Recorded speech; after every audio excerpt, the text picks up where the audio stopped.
Many unanswered questions we know surrounding investors going into 2024. Our next guest thinks that the when and why will rate cuts begin is one of the most important. For a deeper look at how to invest in 2024, we're talking to Marc Dizard, PNC Asset Management Group Chief Investment Strategist. Marc, thank you for joining us. I want to start with the big economic data point today, Marc, that big jobs report. Get your take on that, and importantly, how you think the Fed thinks about that big jobs report.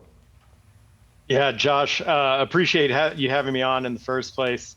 I think the jobs report's really actually in line with the outlook that you described, with so many unanswered questions coming into it. There's still more questions than answers, but it's hard to say. I mean, when you get a report like we did this morning, 216,000 jobs created, it's hard to dispute the strength of the labor market. It is obviously still strong.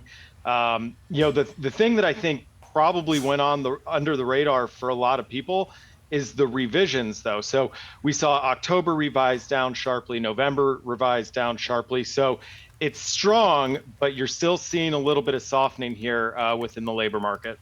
And so, Marc, it's Julie here. Does that make it a Goldilocks kind of report for the market? I mean, the market didn't really react that way, but is it sort of enough weakness and enough strength that it doesn't sort of jeopardize what the Fed is trying to do here?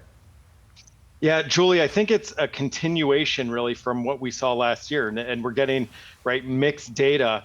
But when I think through, if I were sitting at the Fed, how would I interpret this?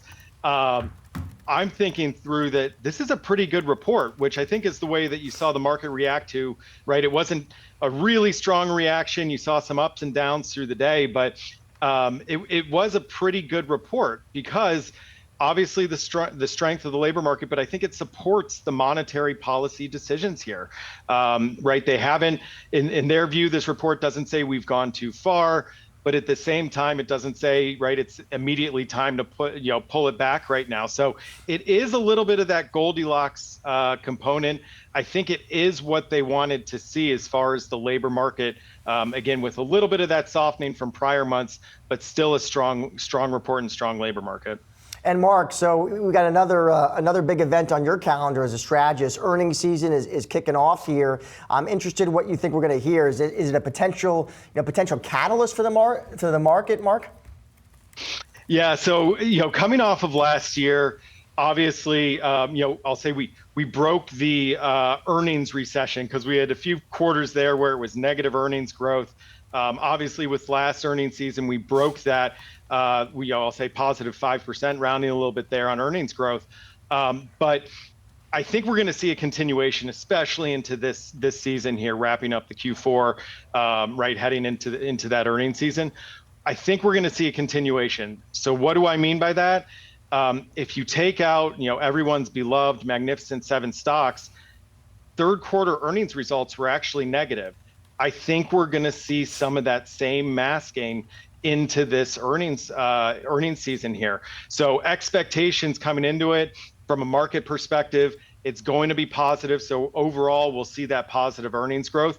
But again, I think if we strip out just those 7 names, we're going to see actually negative earnings growth. So we're going to be in that same kind of state where you have a few bellwethers that are really carrying sentiment, carrying the market, covering up, I'll say, in some ways, maybe some weak points. Really, as I think of the entire 2024, if we are going to see the market rally higher, if we're going to see a continuation of, what we enjoyed in November, December, we're going to have to see it broaden out. I'll say to the other 493 names, it's going to have to be a broader earnings recovery, not just covered up by just a few names, turning everything to look positive on the headline. Well, Marc, you sound a little cautious here. So if you're looking at whether that's going to happen or not, do you position yourself defensively or at least hedge when it comes to your equity positioning? Yeah, I wouldn't say hedge, but we are running, I'll say, a slightly defensive playbook. So when I think of, how to allocate portfolios right now, this isn't the moment in time that we're thinking that cash is a huge investment. We want to remain fully invested, but we do like diversified portfolios. We with the uncertainties, whether it be the Fed, inflation, labor, U.S. consumer, when rate cuts and why rate cuts are going to happen. When we look at that mix of uncertain data, right now, it just doesn't seem like asymmetric risks are the ones that are going to pay off. So we want to remain fully invested. We want to remain diversified. When we think of the earnings for the entire year, right now, the market expectation is about 11.5% earnings growth. They're expecting 6 rate cuts, possibly in 2024. That all sounds a little optimistic, especially when we're pushing around 20 times price to earnings multiples. So it is a little bit cautious. I'll say slightly defensive. To us, that looks like large cap over small cap. That means having quality exposures built in, being very valuation minded.